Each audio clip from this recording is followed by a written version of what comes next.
which way?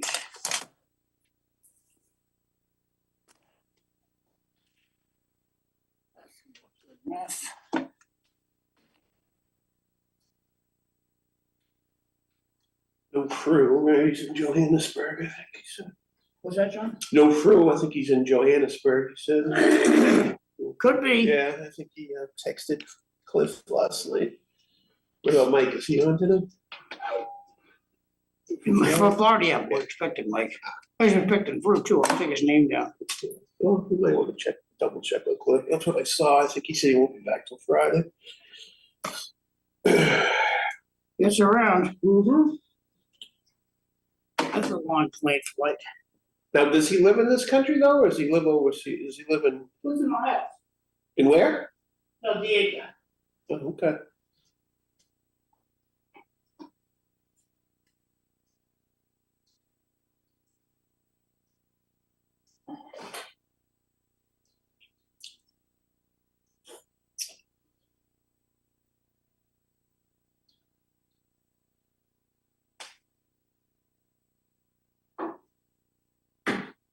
Let's hear that.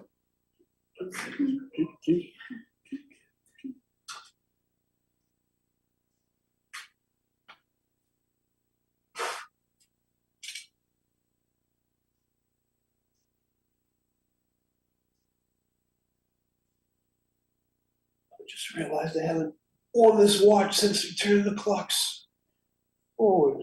5.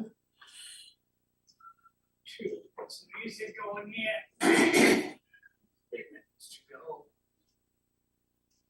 Time do you have? Do you have an exact time? 8:57. What? I'm sorry. 6:57? That's what I, No, 5:57 actually. whatever you want. Yeah. 57. Fix my watch here. 3 minutes.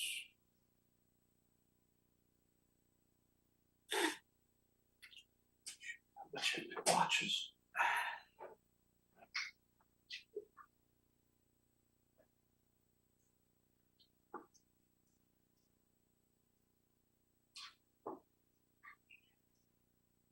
Mike's here.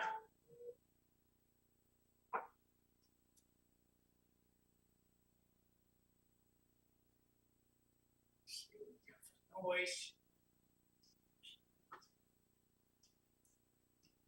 Hey, Good Mike. morning. Happy Monday. Happy Monday. Hey, Mike. I wore my Easter shirt today so that even though we didn't, it's the day after. Hey, you know the Pope died? No, I didn't know the Pope died. No. Yeah. He died That's like good. 7:30 this morning over Rome time. Oh, okay. So that was late last night. Yeah. Yeah, well, I don't know what that, well, 6 hours. 6 hours ahead of us. Yeah. But they- So that means about, he died a little before midnight. I'm telling you wrong. Must be noontime. Just coming up on noontime. Yeah, 2 minutes of it. 2 minutes of 12. Yeah. Yeah. we got no Cliff yet. Okay. But it's Well. not Sure he'll be. Speak of the devil. He's walking in the door now.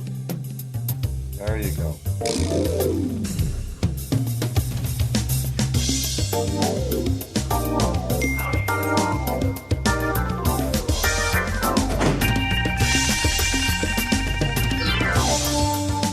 What's that? Oh, it was a shock. It was a very, very good house. Well, yeah, it was. I guess the sense that he met with fans. Appeared on the. That's quite the better advanced cat. What's that? Quite the better advanced cat. Last guy in this boat. Oh, blame him for that. I'm surprised. God, he's gonna put a lot of frequent flyer miles on. He's gonna have to head back to Rome now. I imagine he's gonna have to do it. Oh, Mark. Morning. Chair. John. Oh, that's fine.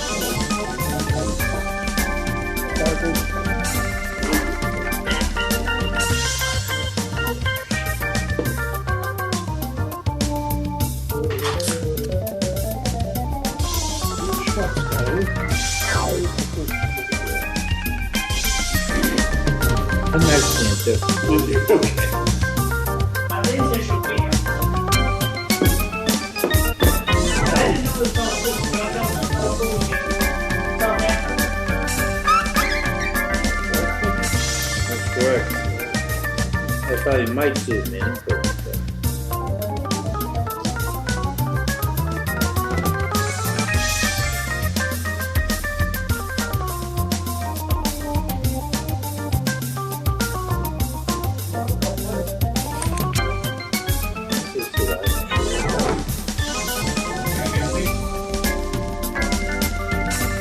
if you want to get Facebook there.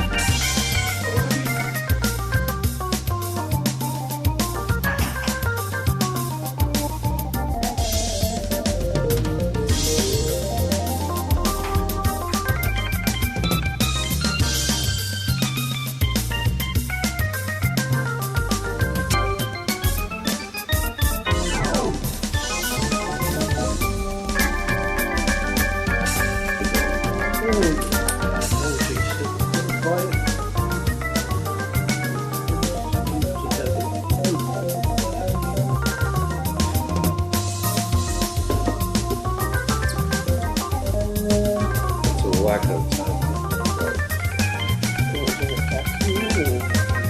No, she's the organist and reads it a little bit for her.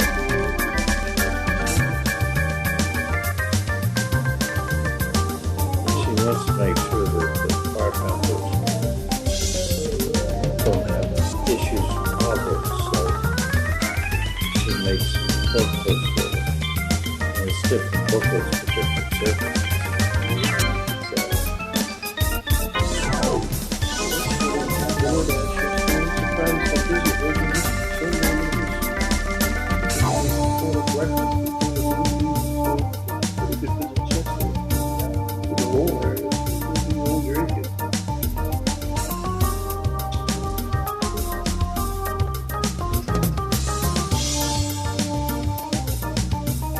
So Mike, Cassie made it back okay? Yep.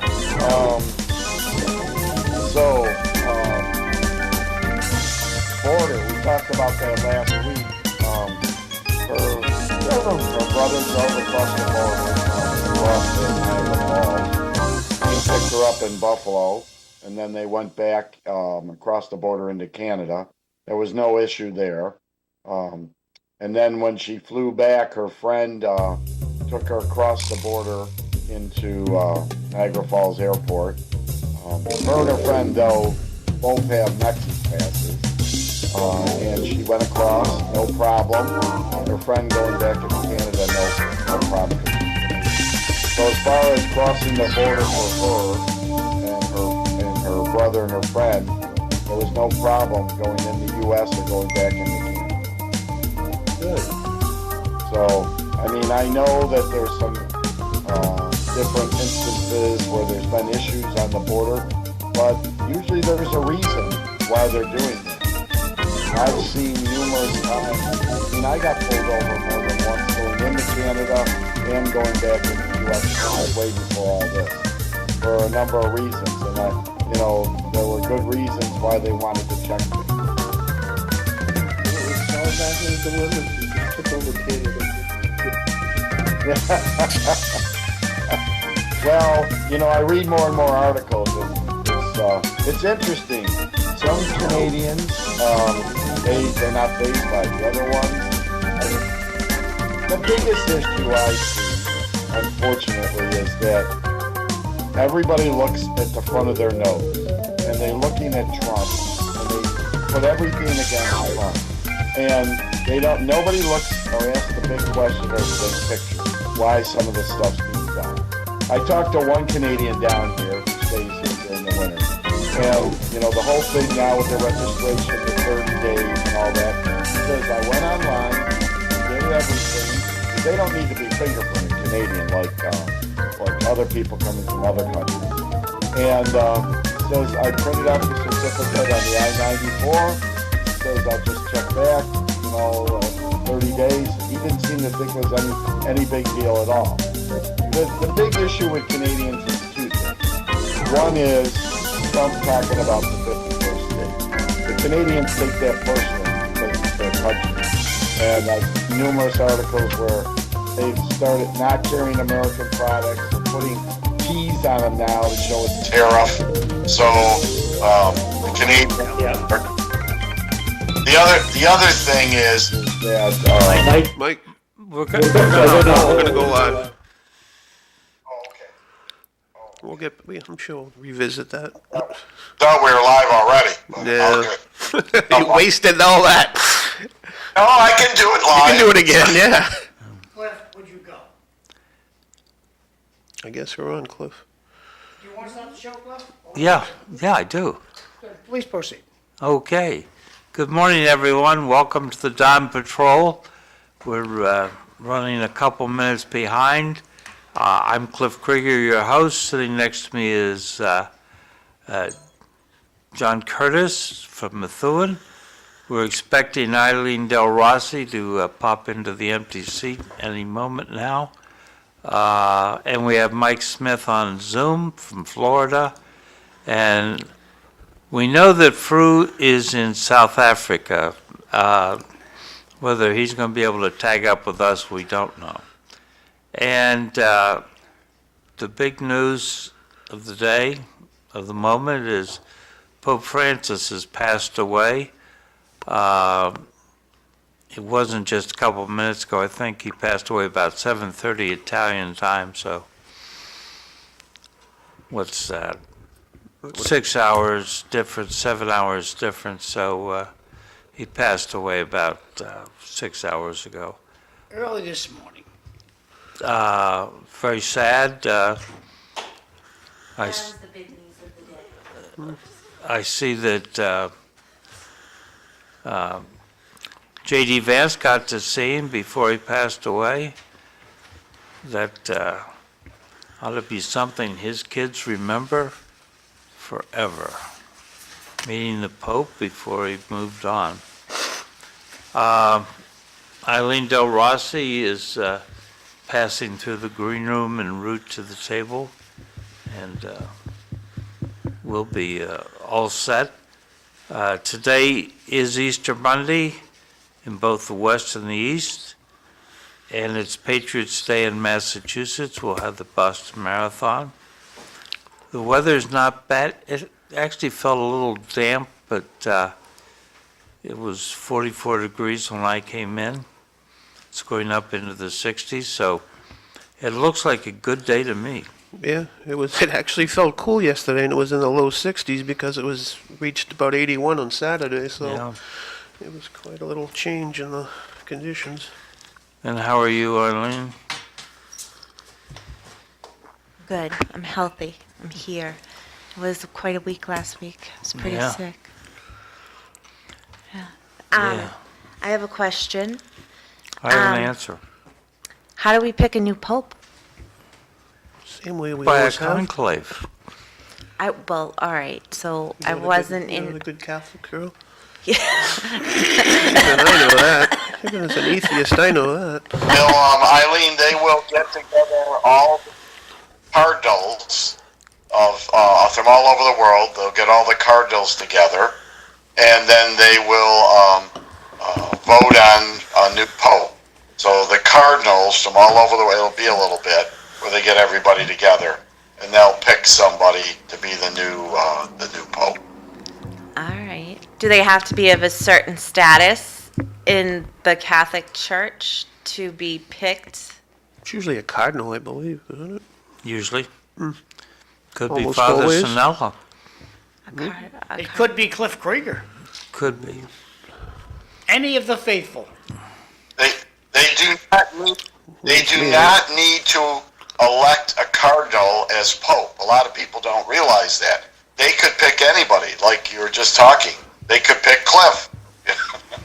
Really? I don't even think you need to be a priest. They could pick anybody they wanted to be the new pope. Oh, that's interesting. Unless it's a female. But it can't be a female? No. Well, it could, but it's not going to happen. Here we go with it.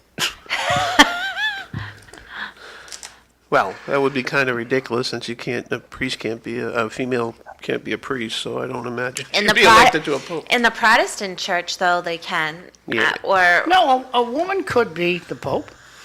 If that's what the Cardinals vote on, we gotta watch that chimney. The black smoke comes out of the chimney, we don't have a Pope. You see the white smoke come out of the chimney, and Cliff will tell us about the chimney. What happened to I Mike? think we lost Mike. oh, he was saying there. Yeah, the there it Zoom. goes.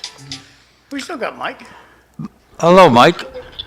I don't know what it is. It always starts out okay with the sound, and then we get into it, and it just goes where I can't understand anything. So I'm calling on the phone again. So. Yeah. All righty. Okay. So the smoke, Cliff. Yes. How do they make the smoke? Straw. Rub two sticks together. They have this big chimney. What's going to happen, Eileen, since Cliff doesn't recall? Every time the Cardinals vote, they vote on a piece of paper. And they're all in the same room. How many cardinals? I have no idea. All the Cardinals that can attend. Okay. So all the Cardinals from all over the world come. They sit, I think, in the Sistine Chapel, but I'm not sure. They do. See, there you go. Cliff knows more than he wants to say. And every time they vote, it's a paper ballot. And they tally the ballots. They don't have enough for a pope. They burn the ballots, and black smoke comes out of a chimney. And you'll see on TV, they'll have like the black smoke coming out. Oh, we don't have a pope yet. But when they do have a pope, they burn the ballots, and the smoke, they put a chemical in it. The smoke comes out white. So The everybody who's holy watching, water? everybody who's watching the big gigantic yacht out in front of the basilica sees the white smoke, and they know we have a new pope. It can't be good for the ozone. Pretty cool. I think it's. Go ahead, Mike. What they'll do is once you'll hear from the inside in the news, they'll start talking about who they think the leading candidates will be and who they think is probably going to be the next pope. From the last time the pope was elected, they're thinking that the next pope will be from Africa. That's everything I have read. They Right. think that the next one will probably come from Africa. And Whether that happens or not, we'll wait and see. But that was the thinking that the next pope will probably come from Africa. So I don't know who the Cardinals are from Africa. And in today's day and age, you'll be able to bet on it too. as a The gambling yeah. websites will have. Vegas I'm odds. being serious, absolutely. Just like you can for president. That's what I was kind of thinking on my way here. I wonder if it's by country because this pope was from Latin America, Colombia? Yeah. Colombia? Argentina. Argentina. He was the first Latin American pope. First Jesuit pope, too, I believe. Was there ever one from the United States? No. No, you'll never. I shouldn't say never, but I highly doubt you will. Michelle ever see- Obama. I don't believe she's Catholic. She's going through a divorce right now with Barack. Rumor. No, rumor. she's not. I highly doubt you'll see a pope ever come out of the United States. I just highly doubt that. It's interesting about Africa. There are churches in the United States that have bishops, like Episcopal churches, who have aligned themselves under bishops in Africa. So you're seeing a bit of a surge of Christianity in Africa to go along with Christians in Africa being killed. So I don't think it's that far off. Here's a picture of good old Cliff yesterday. The 10 o'clock, 10 o'clock mass over at the Immaculate Conception. I was able to sit up front. I And want to take a picture of that. I took a nice picture of Cliff. Can you leave Thank it up you. for a second? You got You got your moment. Whoops, what happened there? Oh, I got him, I Yeah, nice think. picture of I got it. It's gotta go back there. Come on, baby, I got one more of them, too close up. See if that You got was- your big moment. That's That's it. like a He big does that all the thing. time, doesn't he? Isn't that a regular gig for you, Cliff? But on Easter, Every 6 weeks or so. Have you done it on Easter before? I don't think so. Oh, okay. see, it's a big thing on Easter Sunday to be able to do Cool. the reading. Pretty cool. So, speaking of the Pope, Vatican City, and its location, on this day in 753 BC, Romulus founded Rome. So, Did you That- know him? no, not personally. Now, Vatican City, that's considered the smallest country in the world, correct? Yep. Okay. Just checking. In 1506, go ahead, Mike. Vatican City is even smaller than Monaco then. Yeah. Yeah. Monaco was one of the smallest ones, but, okay. In 1506, the three-day Lisbon massacre with 1,900 suspected Jews murdered. Anti-Semitism has got a long First history. text from Ralph Hogan. And Ralph Hogan is suggesting we have a moment of silence for the Pope. I like that, Ralph. Good idea, Ralph. So, got a picture of Pope Francis died. Live updates. Okay, well, we're live anyway. Yeah. God bless him. Might be nice to dim the lights and have a moment of silence. I recall traveling through London's Heathrow. The whole British nation stopped. A moment of silence for Queen Elizabeth. Sad Pope Francis did a good job with his unruly flock. Good points, Ralph. Thank you. Maybe put his picture up there, and then we can do the moment of silence. Okay, so When- we are doing a moment of silence. Okay, all right. Oh, did you include it? Was it an addendum to the agenda? Yes, you're speaking during the moment of silence.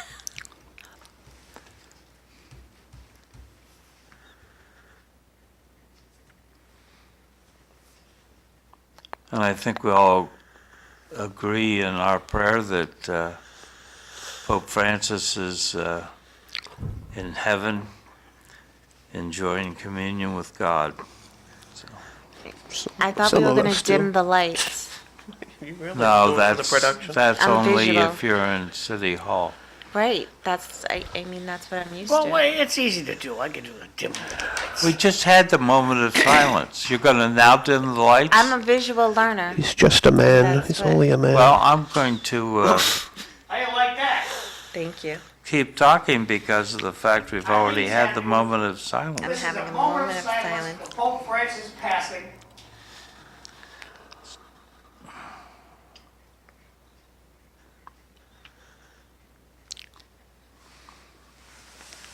Lights, John.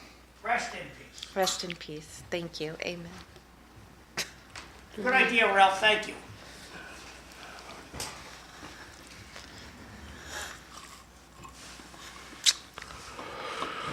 Are we ready? Cliff, you're the producer? No, I'm sorry, you're the host. Please proceed. So in 1509, Henry VIII ascends to the throne of England on the death of his father. We remember Henry for 6 wives, right? Henry VIII. Didn't he have Anne Boleyn beheaded? Was he the one? Yeah. You know why he It had was divorced, beheaded, died, divorced, beheaded, survived. That's because none of them could convince Henry VIII Who that sang he was Henry Henry the First. Who sang that song, Henry VIII? Herman's Hermit. That was a good one. I like that song. So apparently there is a way of remembering the names. Arrogant boys seem clever, Howard particularly, indicating Catherine of Aragon, Anne Boleyn, Jane Seymour, not the movie actress, Anne of Cleves, Catherine Howard, and Catherine Parr. That Henry just couldn't keep it all together. Keep it In 1789, John Adams was sworn in as the U.S. Vice President. That was 9 days before George Washington. Do we still have Mike with us? Is what? Is Mike still with us? Oh, yeah. Oh, on the phone, okay, we just don't have you on Zoom. I'm on the phone. Okay. And the same year, George Washington's reception in Trenton is hosted by the ladies of Trenton as he journeys to New York for his first inauguration. 1836, not that long after Texas Revolution, Battle of San Jacinto, the Republic of Texas forces under Sam Houston defeat troops under Mexican General Antonio Lopez de Santa Anna.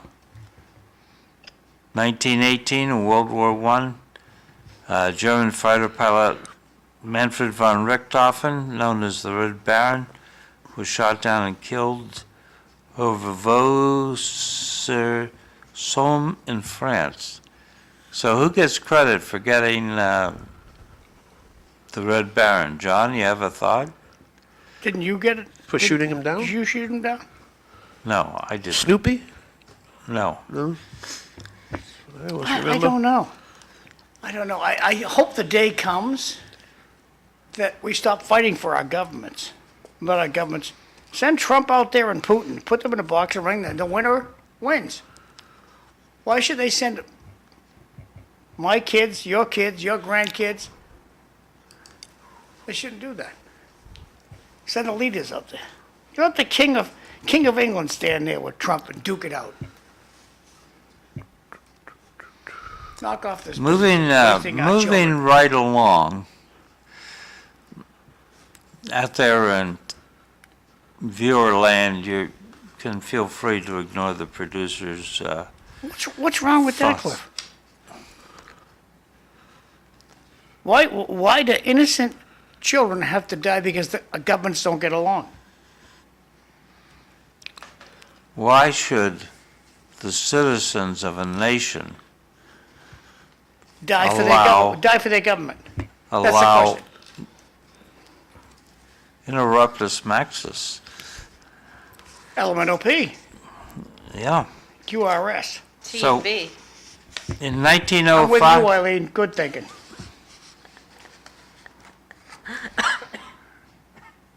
you folks are just a little weird today. 1905, Pat Brown, American lawyer, politician, governor of California, was born. Passed away in 1996. So lived to a ripe old age. And we know his son was governor also. I don't think the son was Jerry? nearly as good. Yeah.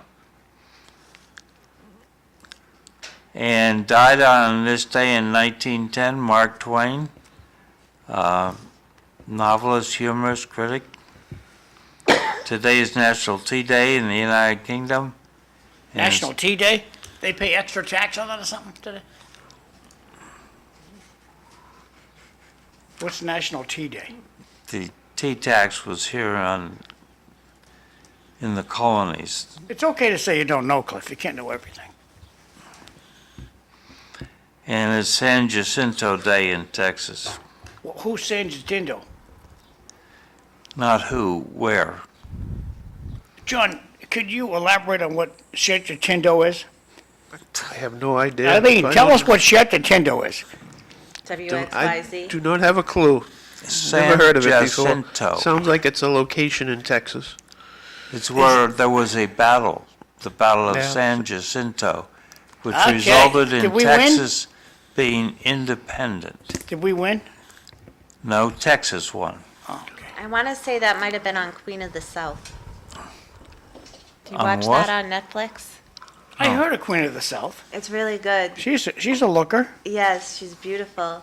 I believe I watched it on Netflix, but it was a really good series. And I also got into Anne with an E, which is another really good series, contemporary for its time, on Netflix. I had a So lot of time. tell us I about don't watch TV. the first Queen Queen of the South. So it has to do with Drugs. yeah, a lot of like drug trafficking and essentially girls that are used as drug traffickers who suck down all of these bags of drugs and then they get dropped off and they excrete them.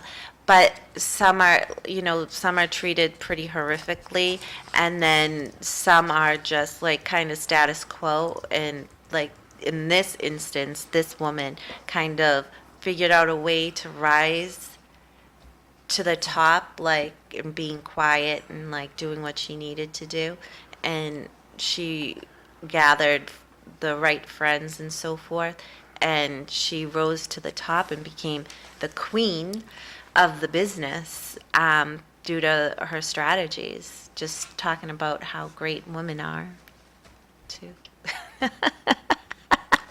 Did they talk about the bags bursting and women dying? No, we didn't go there because we had to sell a lot of drugs and kill a lot of people along the way. And that was interesting.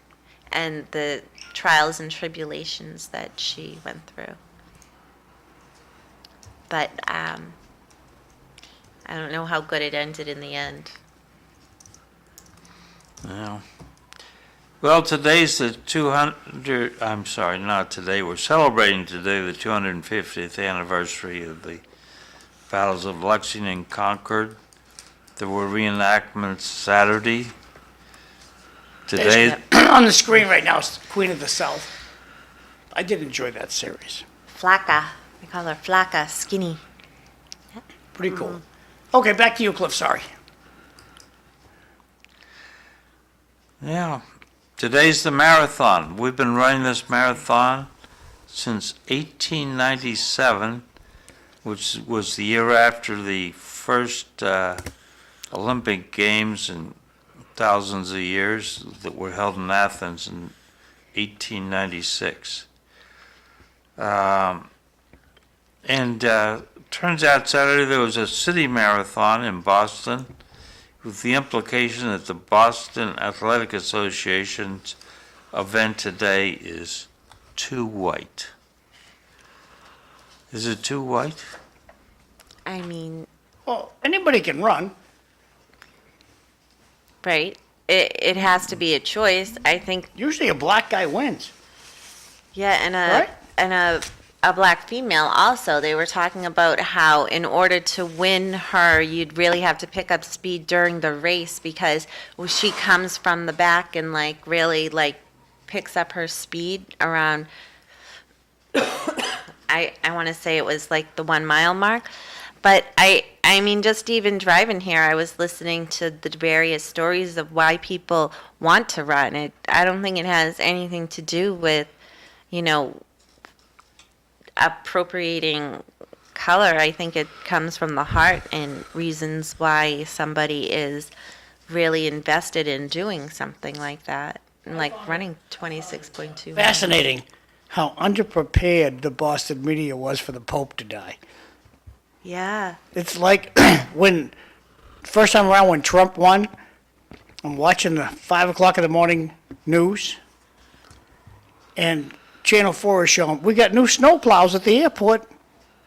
They didn't have anything to say. They didn't know what to say. Fascinating. Back over to Cliff. And he had come out and said hello to everybody yesterday at the Mass, from what I understand. He was waving from a car. Last I saw him, he was waving out of the car. He was frail, but yeah. He was sick. It was probably merciful. So, in 1 week, we have the Canadian parliamentary elections.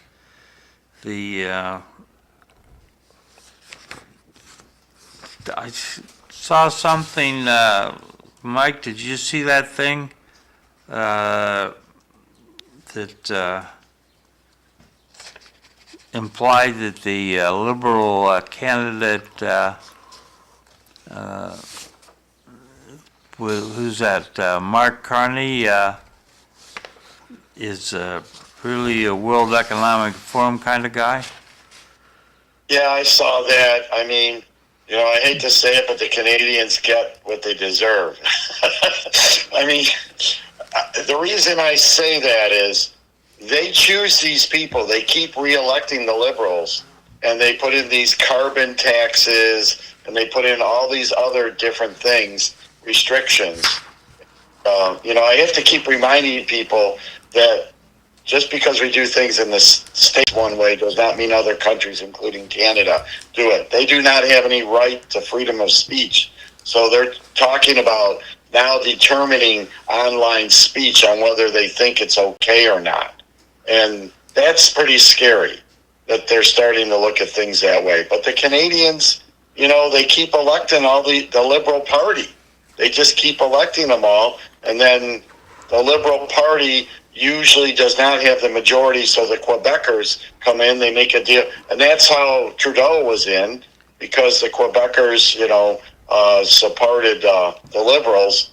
And, the cost of living up there, I don't even know how people could afford anything up there. Mike, can you speak to what percentage vote in Canada? What percentage vote in Canada, if you can speak to that? Otherwise, I'll look on the internet. You mean what the percentages of the voters? I can't answer that off the top of my head. Okay, thanks. Back to Cliff. Okay, so John's looking that up. I hope it's better than Tewksbury, that a couple weeks ago on a Saturday had a turnout of 8.09%. That's appalling. Well, it's interesting. They keep talking about they're all mad at Trump for the 51st state there. But in some ways, he's helping them become better in their country, because a lot of people don't realize, when you go from one state to the other United States, as far as free trade or certifications, like if you're a doctor in New York and you move to California, you take their little board there, but you can practice all over the United States. In Canada, you go from one province to another, and they got all these different rules, and they don't accept things. Even their health care. Everybody talks about national health care in Canada. It sort of is, but it isn't. Like if you're in Ontario and you go to Vancouver or British Columbia, something happens to you, you don't necessarily get covered for everything there. Where in the States here, you've got Medicare, for example. I have Medicare. Well, I have Medicare Advantage, but say I just have Medicare. I'm still covered in any place in the United States. There, you're not necessarily covered. So it's like having 10 or 15 little countries that do their own thing in Canada. And so in some ways, because of all this pressure being put on them, they're talking about opening that up and having certifications recognized all over the country, and all the trade recognized back and forth through all over the country. So in some ways, Trump is helping them open up things for people. So, I mean, the 51st state is such ridiculous. You keep hearing that, but it's in some ways it's getting them to relook at how they do things in the country. Well, this says last time around in 2021, 32% voted. And now this race here, their debate was on YouTube. Let me see if that's all. It's not all on the screen. These characters were all on a debate thing, and it was like a "We Hate America" rumble on stage. All it was dumping about tariffs, and we hate America, and America's bad to us. It's going to be interesting, whoever wins, how we get along in the future, because we don't want to be the 51st state, and all that stuff was coming out of there.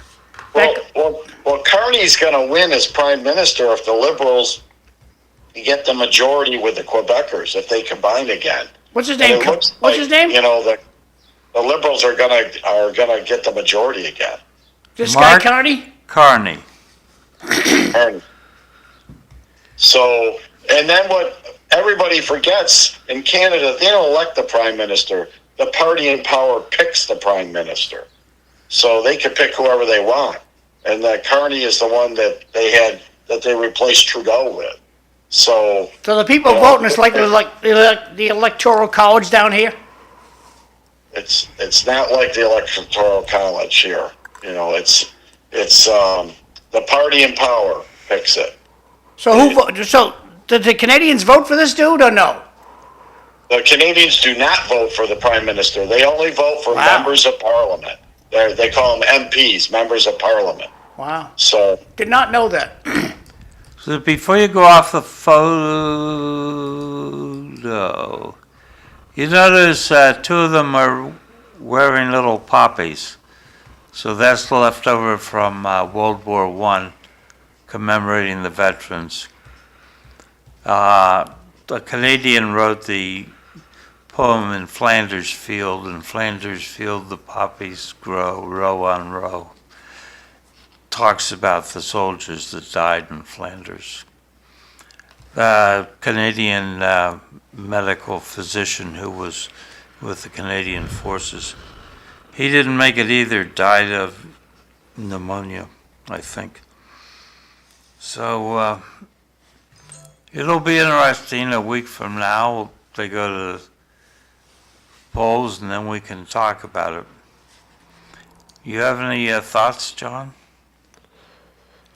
In relation to the election in Canada, or Yes. the way they're responding to tariffs? Whatever. I think Trump's playing it right. I think he's playing chess while the rest of the world's playing checkers. I can't believe I was wrong about him. Is that a real statement? No, I'm just being facetious. Oh, I was gonna say. I heard Carney the other day say that he thinks that the way they've been treating Canada has actually united the people of Canada, and they've put aside their differences, because there are pretty, I guess Mike would know, there are differences, province to province. And he thinks in a way that, the way Trump has talked about Canada has kind of united them. My Canadian friends like the U.S. idea, less taxes. They like Canada becoming the 51st state? No. They like the idea of becoming part of the United States for less taxes. Mm-hmm. yeah, they pay in. People don't realize, they keep talking about how in Canada their health care is free. It is not free. Trust me, it's not free. The amount of money that they pay out of their paycheck towards national health care and other taxes, their sales tax, the sales tax, when they go to buy anything, is between 13 to 15% on everything they buy. Just the sales tax. That doesn't include what they take out of their paycheck every paycheck for health care and that. So they've paid, trust me, they've paid to have national health care. And then there's limits. There's like hospitals, like if we go in and need a knee operation, the doctors don't say, well, we're only allowed to do 100 a year, right? That's how it is in Canada. They have budgets, and if they've reached their limit on how many knee operations they can do in that area of that hospital, they can't do any more until the following fiscal year. So it's a lot different there on how they do, quote, health care. In the election in Canada, the Conservative leader, Pierre Poilievre, was in the lead until Trump was inaugurated president and started talking about making Canada the 51st state. And then the lead went to the Liberals. And Canada being a normal country, the color for the Liberals, who are actually the progressives, is red. The color for the Conservatives is dark blue. So there you are. It's more about Trump than about all the other stuff with the United States. It's the same here in the States with people with the government. I find a lot of people I talk to or hear them talking is that it's all about Trump, not about our economy or the border or the other things. A lot of people, the reason they don't like Trump is they just don't like him. And again, it's, they're making decisions, in my opinion only, is that they're looking at the front of their nose instead of the big picture. I mean, look at now in 2 months how much all the illegal immigration is stopped or almost gone to a trickle barely coming in. So that's good for a lot of things in the United States. And as far as the tariffs, I'm waiting to see how that all pans out. I know with China, they definitely need to do something there. But the other countries, I think that they're looking to balance things out. I mean, a lot of people don't realize China, to get around the tariffs, they were shipping stuff to Vietnam, and then Vietnam would put made on Vietnam and ship them to the States. And so that's why Trump put such a high tariff on Vietnam. So and then all the restrictions, like even Europe, they make it almost impossible for us to import our products because they put all these different items you got to do before they'll take it, where we don't have the same restrictions. So he's just trying to balance things out. Eileen, you want to read these? How it goes. Rosie Ruiz and Uda Uda Pipig are the only two people that the general public remember from the marathon. Not really. Bill Rogers used to be a big name around here. And Next one. And then I just spilled my coffee. Mr. Curtis is a Trump guy. Welcome aboard, I was Jay. being facetious.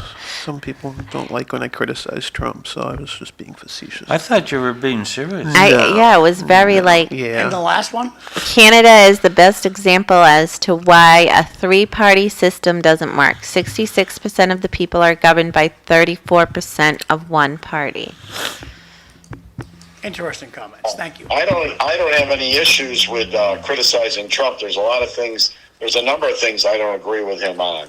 But as far as the immigration issue, it's funny. It's not really funny, but it's interesting that in 2 months, in less than 3 months, he was able to basically close the border down.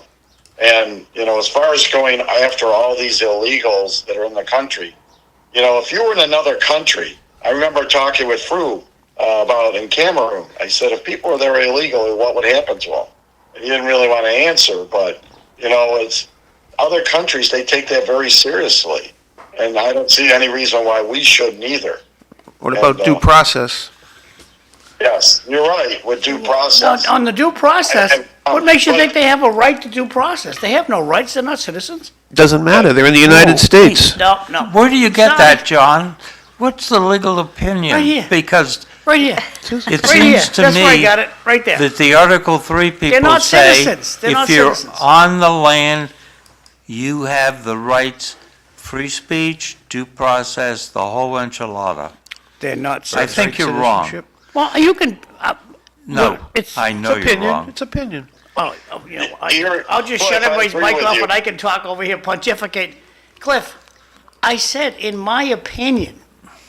Now, I have friends who are lawyers, and they will tell you, I can go and look at a law that will back up what I say. You know lawyers just like I do. And I don't think you have any rights if you're not a citizen. That's just my personal opinion. Back over to you.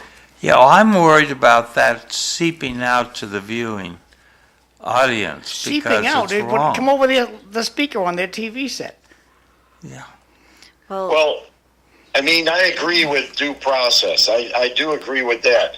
But this whole thing that's been in the news for the last week or more, and that senator going down to Maryland, that was all showboating as far as I'm concerned. And, this person had already been, by 2 different judges, approved to be deported. I think that they're just trying to focus in on this because they have nothing else the Democrats have nothing else to do. They don't have anything to stand on, and what scares me is you've got people like Bernie Sanders and AOC now are leading the party, and this is not good. It's not good for anybody. It's not good for the Democrats. It's not good for the Republicans. It's not good for anybody with those that are going out of that. Well, I'm not a big fan of AOC, but I've always been a big fan, well, not always, but recently a fan of Bernie Sanders. And I think if you want to pick something the Democrats are standing on, it is the Constitution and it is due process. And while there may have been a grandstand move by the senator that went down there, Okay, well, John, define due process. if you're going to be deported, you got to go before the courts. No, define due. I am. You love You it. have you to love go it before saying the due courts. process, Right. and I'm going to go on to Cliff next. In your mind, what is due? No, factually, not in your mind. Factually, what's due Constitution. process? It's going before the court, having the case brought up against you, whether you should be deported or not, with the facts, whether this guy was an MS gang member or not. And if they find that he is and that he should be deported, then go ahead and deport him. And if it's found out that he's not, then he stays. He gets his day in court is basically what it is. Due process, define due process. Due process means that before the government can take action against you, you get your day in court. Eileen, in your mind, do you want to speak to what due process is? Yeah, in my mind, it's just that everyone gets the process that is afforded to them in the United States, but if you're not from the United States, that becomes a different set of laws as it would for us in a different country. My take on due process is simply this. Moving at the speed of government, it's going to take way too long to convict these people. Didn't, Now, Yeah, but hey, didn't- Mike, you'll come up in a second, okay? You're coming up in a second. oh, you were done. It's Sorry. going to take way too long to convict these people. And to me, if you catch, okay, I just killed Cliff. Now, they can put me in jail while I'm on trial. So I'm in the country illegally. Now, they're going to bring me to court, and I'm going to prove to the court I'm here legally. That's what I'm going to prove to the court. I'm here legally. And I just don't think that's going to happen. Mike, your comments, please? Yeah, well, I mean, there were two judges that already had approved him being deported. So I don't understand why there's even more due process needed if the two judges had already approved of him being deported. See, I wasn't Right. aware of that. I hadn't heard A that story. superior court judge and an appellate court judge had approved it, or maybe it was a federal court judge and an appellate court. It even went to the appellate court. Why is the media not reporting this? Apparently they are. I heard it yesterday, and I'm trying to think where I heard it. And was there a reason why they said he should be deported? What did they find? Yeah, I mean, apparently because, especially that MS-13 is now considered an FTO, a federal terrorization organization, and also he had 2021, May of 2021, he had 2 reports of abusing his wife. Allegedly. I mean, Wait, when you say allegedly, do you mean that the wife claimed it happened, or are you saying that there's a question as to whether or not there was a court order issued? Either or. I'm just saying I've seen his wife on the news, and she seems to want him back, and seems to say that he's a very religious man, a good family man. And I don't know. I mean, like I said, it's tough to tell what's true and what's not. I mean, allegedly, Donald Trump showed a photo of this guy with MS-13 or whatever written on his knuckles, and a lot of people said that was photoshopped. So, look, I just think that it's. I mean, we can agree Ben Franklin was one of our, great founding fathers. He was quoted as saying, "It's better that 100 guilty men go free than one innocent man suffer." Allegedly, he said that. Allegedly. Well, I think he took it off at someone else. Exactly. Right. He did. Right. But he did say. Some Englishman. Right.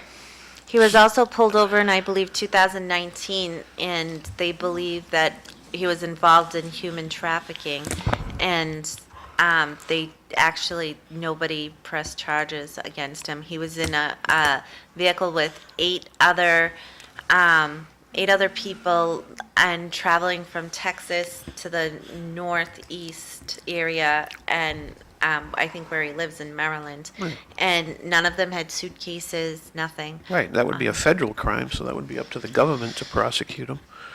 Yeah, because that's an interstate thing. Right. Yeah.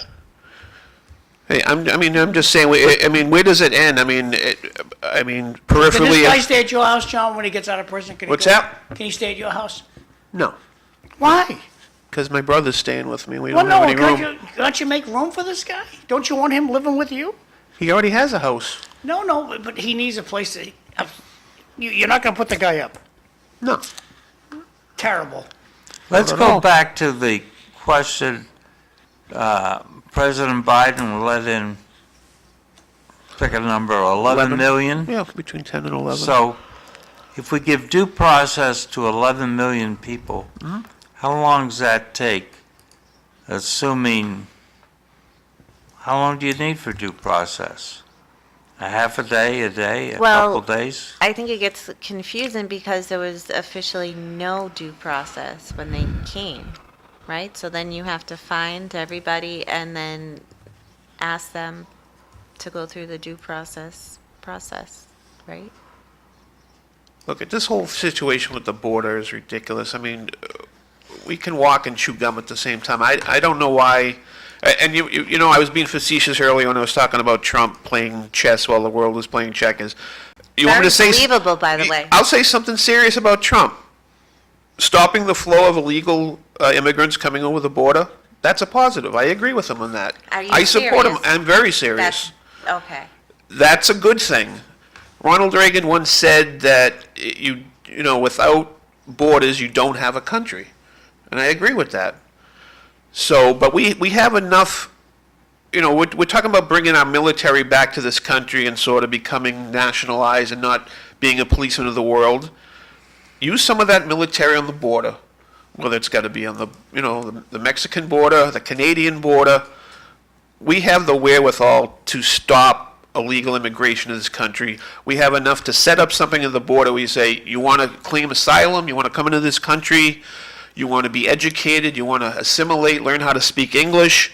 If you're clean, you have no record, welcome to this country. We'll set you up for life living in this country. Otherwise, you have to go back to Mexico.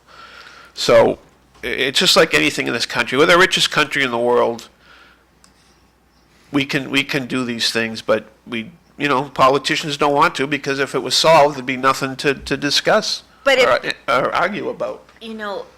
If that was their only intention, that was their true intention, but I, from what I've seen is that many gangs that are entering here, and many people, not all, but many people are entering here to take advantage of an overwhelmed country who's already in trillions of dollars of debt. Comment from the audience. Now we're going to rely on the corrupt judicial system to make a decision for someone who doesn't belong here. Interesting comment. Back Why to corrupt? Why is it corrupt? Yeah. I think why the viewer might have said corrupt is because some of the judges federally are going purposely against Donald Trump to I think there were. overturn. I agree with Eileen. There were a lot of party judges. There were party judges during President Obama. There were party judges during President Biden. There's party judges during President Trump. It should not be legal. George Bush. Right, and how do you, no matter what, Execute them. no matter what, That's what we do. Execute them. we need something John, to I can hear that fix. noise. Oh, I'm sorry. We need something to fix this country, right? I think everybody can agree on that. But if we don't start from ground zero and have respect for the leader of the country to try to do it, whether or not we agree with them or not, that how could we ever fix anything if nobody's listening and everybody's pulling rank? Eileen, the whole world's pissed off at the United States because we covered the candy jar. We're not giving the candy out anymore, and they're all angry. I get it. I have an affinity for like Heath bars and caramel chocolate, and I get it. And But the what you United States said is fine, but it still has to be done within the letter covered of the candy law. jar. They're all mad because we covered the candy jar. You know what I'm Okay, saying? I agree with you, John. Right. Absolutely. Due process is very important, and if you're here, you deserve due process. But how do we give due due process to 11 million people and do it in a reasonable period of time. You would have You to. take it to Supreme Court. I'm sorry, Mr. Curtis was going to answer. No, I was just going to say, you Go would ahead. you would need to expedite what's going on, and I think I had mentioned before, the time frame for people to enter this country legally has grown. I think it's over a 5-year wait now to get into this country legally. So, I mean, right or wrong, if people are suffering in their country and they want to get away from drug cartels and murderers and women and children are fleeing to America, and you tell them, to get in here legally, you're going to have to wait over 5 years, that's kind of a tough deal. The cartels, that was what Queen of the South was mostly about, the drug cartels, right? But the reason that they're trying to get into this country is because that there's so many corrupt, even ATF agents that are allowing this to happen, and these people know that. And so why wouldn't they take advantage of, one of the greatest nations of the world? Why wouldn't they take advantage of it? Because we have corrupt people even serving. You have corruption because- everywhere. Right. The police, the government. Absolutely, but when it religious comes to institutions. the overall sanctuary of the United States of America and everything that it's built on, then where do we begin? Right. What, is everybody corrupt? I mean, I don't No. believe this I don't either. everybody is corrupt thing. I don't believe everybody is corrupt, but there's enough corruption to make things make things upside down a bit. Yeah. And that's what we see, I think, with what's happening everywhere. I mean, just a little corruption is enough to shake things up, and that's what I feel like it's done. People in power have used their power in order to, unfortunately, do their harm on their own country as well. And Yeah, but when you talk about, like when that person that texted and talked about judicial corruption, why don't they clean up their own country first? Well, it's easier Instead said of than done. coming to America, why don't they clean up their own country first? You can't tell your government what to do. If you don't like it here, if the city council sat over at the table one day and said, if you don't like it here, move. This is our government, it's not going to change. And if you don't like it here, move. And I have a friend of mine that lived in Brazil 50 years ago. And he said, we didn't even own shoes. That's how poor we were. And his family migrated to the United States legally, bought a small business, and now he lives out in Tewksbury in a beautiful house. It never would have happened if his mother and dad did not have the courage to leave Brazil 50 years ago.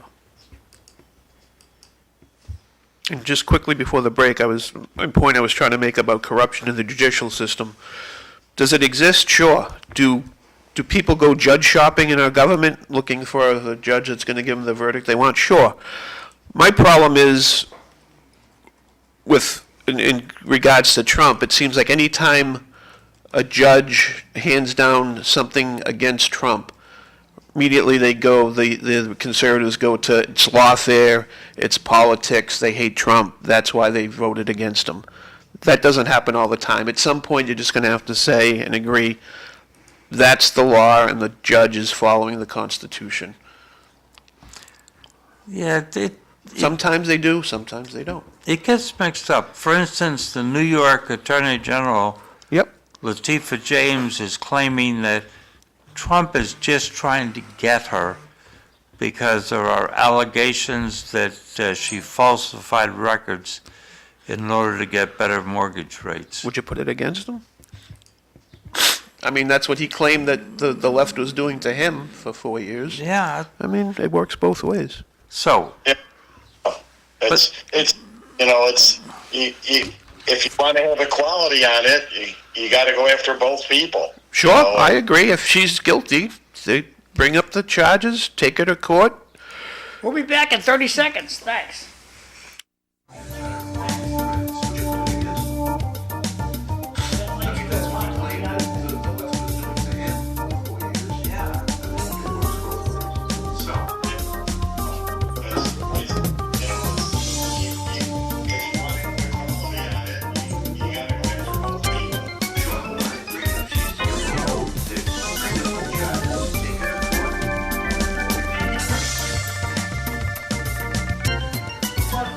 Yeah.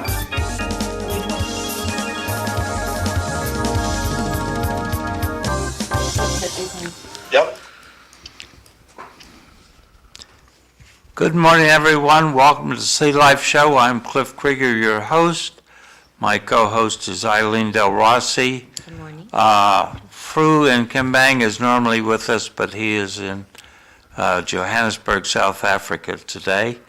We do have Mike Smith dialing in from Florida, and we have John Curtis, present all the way from Methuen. Yes, formerly of Lowell. So we've been talking about a number of issues. Particularly, we've been talking about immigration, due process, what rights do people have once they get here, The Pope's passing. and the Pope's passing. The Pope passed away about 6 or 7 hours ago in Rome. So, We got two texts from the last hour that got carried over. go ahead. There's been corruptions since the first time a guy traded a rock for a stick. Interesting angle. And the other, did Cliff just ask if America is corrupt? The American mafia is alive and well. Back over to you, Cliff. Sometimes you need a rock, sometimes you need a stick.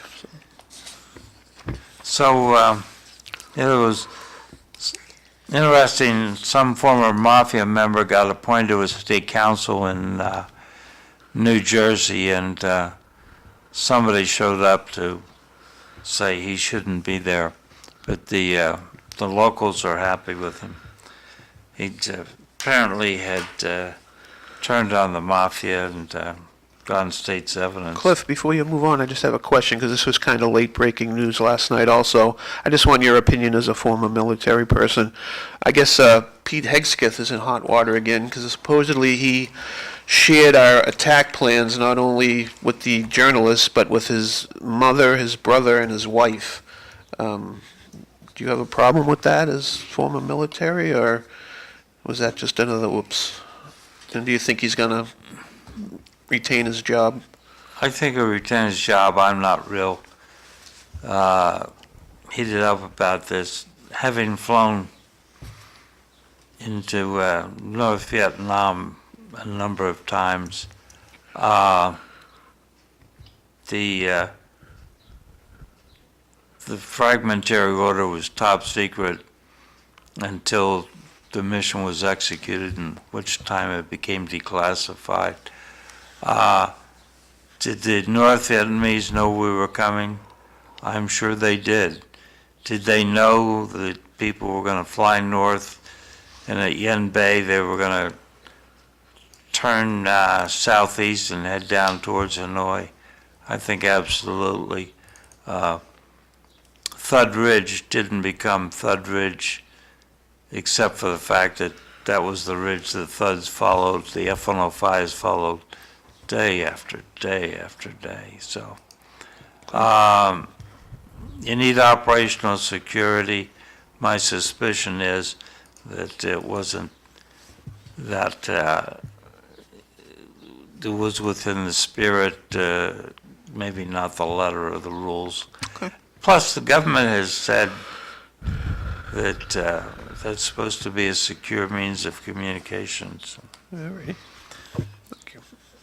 And I'm sure Jill Biden was, Dr. Jill, was read in on some pretty high-level stuff. Quite possibly. I mean, who do you think was running the government? Jill Biden or Barack Obama. Susan Rice? No, it wasn't Susan Rice. The auto pen. The auto. The auto pen, yes. Yeah. So Hey, I I agree think that- John brings up a good point. It's when President, whatever president you want to pick, had secret documents they took away from a scene. Glenn Thorin, Dr. Glenn Thorin, Chance Fatir, Evelyn's husband, he's been to these top secret meetings.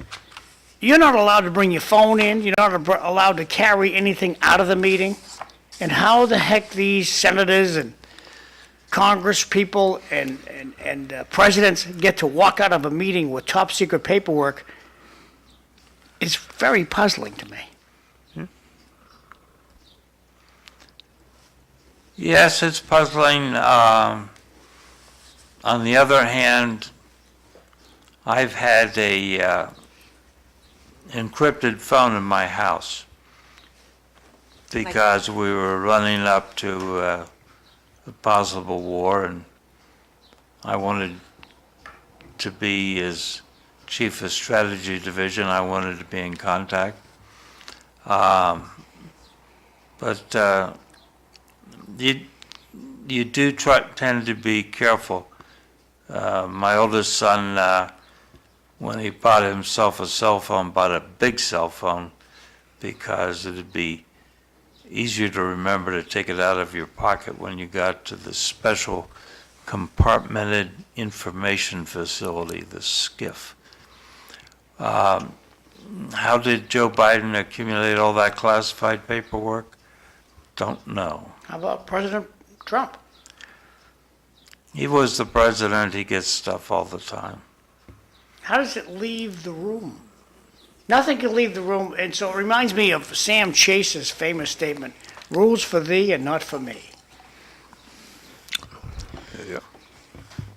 It doesn't leave the room. Someone comes in and gives him something and they walk out if they don't take it with them.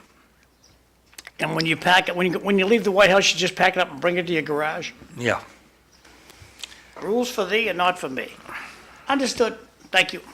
There was something over the weekend, a leaked intelligence report, speaking of these kinds of things. Who the heck leaked this intelligence report?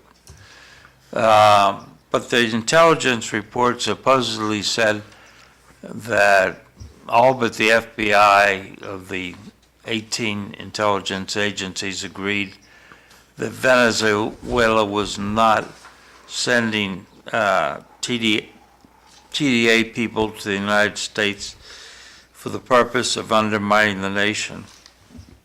And so I'm willing to go along with that, but not addressed by the leakers is the question of, was Venezuela indifferent to and willing to allow these TDA people to come to the United States and undermine us? So it's 6-1, half dozen the other. Wouldn't surprise me. Speaking of information, Eileen, the Yes. school committee met last Wednesday. You were in deep hiding. I was in deep hiding. Uh, I barely had a pulse. So, before we get to that, Karen Reed show? Oh, opening statements begin tomorrow. Okay. Yep. Should be good. Does she have all new lawyers from last time? No, actually, Robert Alessi is joined pro bono because of what he thinks of this case overall. And she actually has 9 interns from either BC or Harvard University working for free for her as well, behind the scenes. Were you part of that crowd a few weeks ago? I saw on Lakeview Avenue in front of Drake and High with the free Cameron Reed signs. No, I wanted to go, but I was too late by the time People have better things to do with their afternoons. Yeah, but you know what?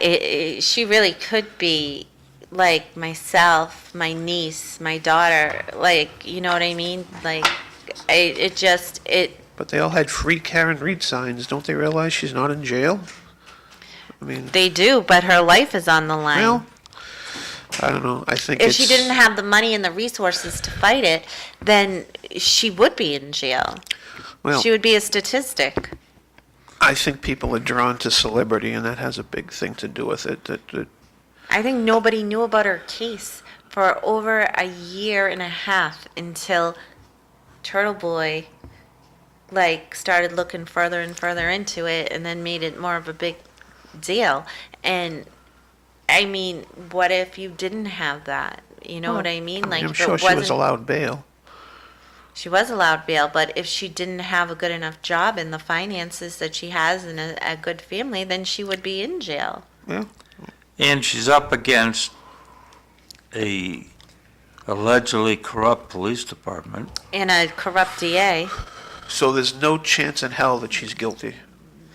Oh, there is a chance, Okay. I think. All right, okay. But You got to get into it. Yeah, Are they gonna- It's can they prove it beyond a reasonable doubt Absolutely and do not. it without corrupting the evidence? No. Say, Mike, do you know about this Karen Reed case? Yeah, I saw some of it on the news. That's the one where she supposedly is accused of murdering her police officer boyfriend. Yeah, Yes. Right? right. Now, that was all over the news this last weekend because they picked the jury and they're getting started on that. So she seems pretty confident that she's not going to get convicted. I was surprised that her lawyer would let her even speak to the press at all. Well, I think when she did speak and do the documentaries, I think they all thought that the case was going to be over at this point. But now all the prosecution wants to use is clips from her interviews to condemn her, yeah. I which think is sad. There's no factual evidence. I think all the clamoring and all the support she's getting is partly due, and I don't know if Cliff, you want to get into it now. I noticed you mentioned in your notes, basically about how women are attracted to killers. Like the whole situation with the CEO of the health company. Yeah, Luigi Mangione. Right. I think in a way it's sort of related to that situation where people get wrapped up in the whole celebrity thing. I mean, we saw it with OJ, we saw it with the Menendez brothers, and it's not just Someone women. It's mentioned just Squeaky Fromm. I Squeaky hadn't Fromm, heard sure. Squeaky's name in decades. She was a member of the Manson family. So was Yeah. Sarah Jane Moore, I think, who tried to assassinate Ford before her. Or after, I don't know, but it was within a 2-week period. But I think a lot of that is, we saw the idiots during the OJ Bronco chase, running out onto the freeway and waving, and the Menendez brothers supposedly got love letters in prison, and women were attracted to them. And I think to a lesser extent, somewhat with this Karen Reed, where we have people who don't even know the woman out on the sidewalks carrying signs and supporting her. I mean, hey, it's certainly within their right, but I think it's part of the celebrity attraction. I think there is a factor in there, but I'm also worried about corruption in the process, Sure. which we've talked about before. And Done. speaking of which, Eileen, I'm trying to understand the quarterly performance report. It came up and no one said a thing. It just went right through. And then I looked at some of it. For instance, 88% of Hispanic students in grades 5 through 12 passed all their courses. That's what it's reporting? But 25% failed one or more courses. 88, 25. Is this the new math? Is this the problem? I'm viewing this as a Caucasian, and therefore I'm using white math and all that? How do you have 88% all pass all their courses and 25% fail one or more courses? Well, if everybody gets promoted.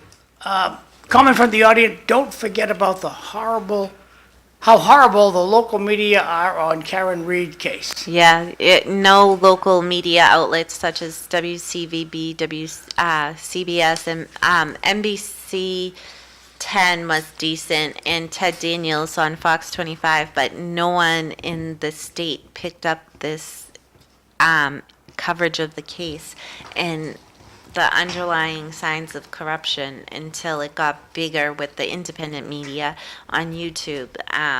So that just speaks to how a lot of our larger local media outlets can be essentially. I don't see why they would do that, though. That you would think they'd get bigger ratings with stories like that. I mean, that's a gold mine for them. But their best friend buddies are. Are you saying they're influenced by the DAs. police? DAs, police, people who are connected, the Mass State Police, people who are maybe funding their news station. You gotta look into it. You gotta get I it. don't see how the police, though, could you corrupt the media. You need need a broader knowledge. You need to like follow microdots. Follow Rather microdots. follow important topics. So, It is to her. let's talk about an important topic. I want to. You're going to stay on what you were just talking KPI. about? Yeah. though? Okay. The I had grade something to say 3 about that. English language arts bump was good. Math bump, but not a lot. And the overall level's not good. That would have been worth talking about. There are 39 dropouts, 20 Hispanics, 5 Asians, 1 black, 11 Caucasians. I added that up as 37. So are the other 2 Pacific Islanders or Native Americans? Who are the other 2 that dropped out? Does no one care? No, It's not interesting? And no, I absolutely You're Canadian. think that there needs to be questions asked as to what's the process of dropping out, what was their trajectory, who is monitoring that in each tier. Now, Eileen, do they? I used to substitute teach in the Lowell school system back in the late '80s. Do they still have English as a second language being taught? So they're called English Language Learner Services now, which is mostly an inclusion and a pullout model where they'll define whether a student needs services or not, depending on their access scores. And from there, they'll provide the services. But what I remember going to school and there was a specific like two-way bilingual room, and there would be somebody who spoke the language to you, your native language, and then spoke English, and those types of classrooms are really phased out for the most part. It's a big question I have because we have so many kids coming in that don't even know what language they speak. I have a student, for example, who knows Spanish, Portuguese, and Haitian, French, How about English? Creole. Choppy. How do they deal? How does the public Wait. school deal with? Now, with she's talking about Methuen now, Right. your town. Yeah. I'm still getting acclimated, but now how does the public school system deal with students, young children that come into the school system that speak no English whatsoever?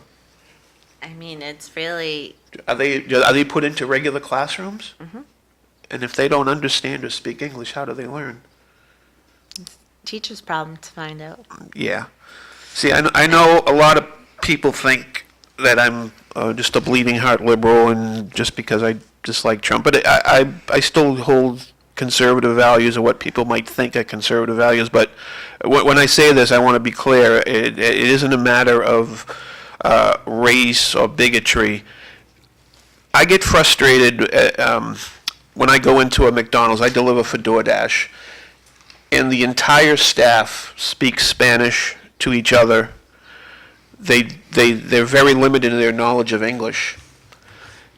It aggravates me maybe it's just a human moment when I see a Hispanic parent speaking Spanish to their child who's 4 or 5 that doesn't understand English. There is no way that these children have a chance going forward unless they're assimilated and are able to speak and understand English. My wife's observation after we moved to Lowell was in the post office, the Asian American parents were speaking English to their children. The Hispanic parents were speaking Spanish to their children. Right. So therefore, the Asians are doing better in the school system and in life because the parents are forcing them to learn English. So that's the sort of battle hymn of the Asian Do the parent Hispanic approach. parents know English themselves, which makes you wonder maybe they don't. That's why they have to speak the native language. I mean, I went to a Walmart a couple of months ago and asked an associate for help, and they didn't understand a word I was saying because they didn't speak English, and I was handed off to 2 other people the same way till I found an English. And to me that was aggravating. I don't hold it against, I mean, in a sense, I mean, You should want to know this. You should want to learn the English language when you come to this country. I know I've heard on the show discussed about whether English should be made the official language of this The country. president has created an executive order that English is the Right. official language of America. Right, but it'll never. There's nothing you can. I mean, it's just a And I'm going to go on to the Title. announcements. Yep. You guys can chit chat over there all you want. Your microphones are all still working very well. If you want an announcement on City Life, easy thing to do, send me a text message, and we can make it happen. Okay. Moving So- right along here, neighborhood meetings. So, sorry about that. These are all the neighborhood groups that the Lowell Police, or the City of Lowell is aware of. And there's a meeting for the Downtown Neighborhood Association coming up the end of the month, April 28th. But you can see whatever section of town you live in, there's a neighborhood group, and if you want to engage with them, easy to do. Moving right along here, Johnny Dakota's having a party to get reelected. And I'm going to shrink this up so it fits on the screen a little bit better. The committee to elect John Dakota invites you to a campaign fundraiser for John Dakota, Lowell City Council, District 8, and it's going to be Wednesday, April 30th, 5:30 to 8 p.m. at Mount Pleasant Golf Club, 141 Staple Street, lovely Lowell, Massachusetts. You can make a check out if you like to CTE, which means Committee to Elect, CTE John Dakota. Suggested donations start at $20 and go up. Today, the Senior Center has no lunch for you. The Senior Center has lunch 7 days a week, but not holidays.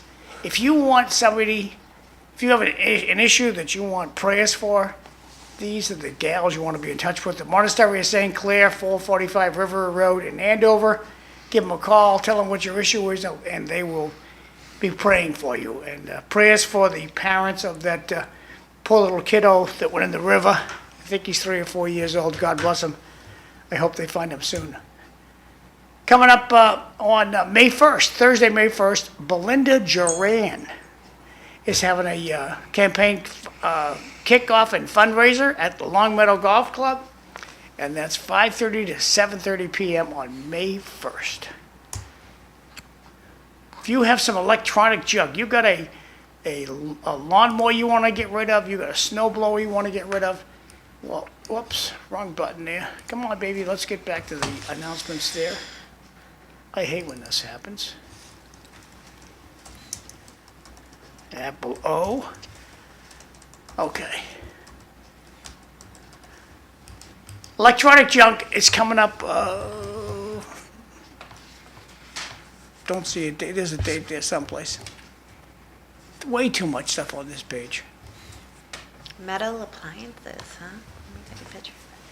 Well, if you have a lawnmower or a snow blower you want to get rid of, exercise equipment, microwave oven, TV set, an old air conditioner, you want to get rid of it, this is your opportunity.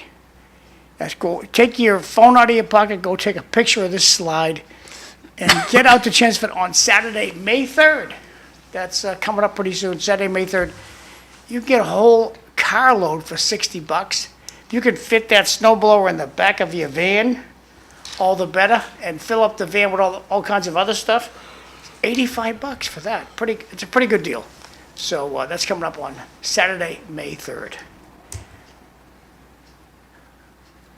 Please join us for the second annual Adrian Kimborowitz Memorial Fundraiser, Saturday, May 3rd, 6 to 11 p.m. at the Bunting Club. That's out in South Lowell on 449 Boylston Street. In fact, Rita Mercy had a party there Friday night, Good Friday night. It was a good time. So they're going to have DJ, food, truck raffles at the door, 50-50 prize.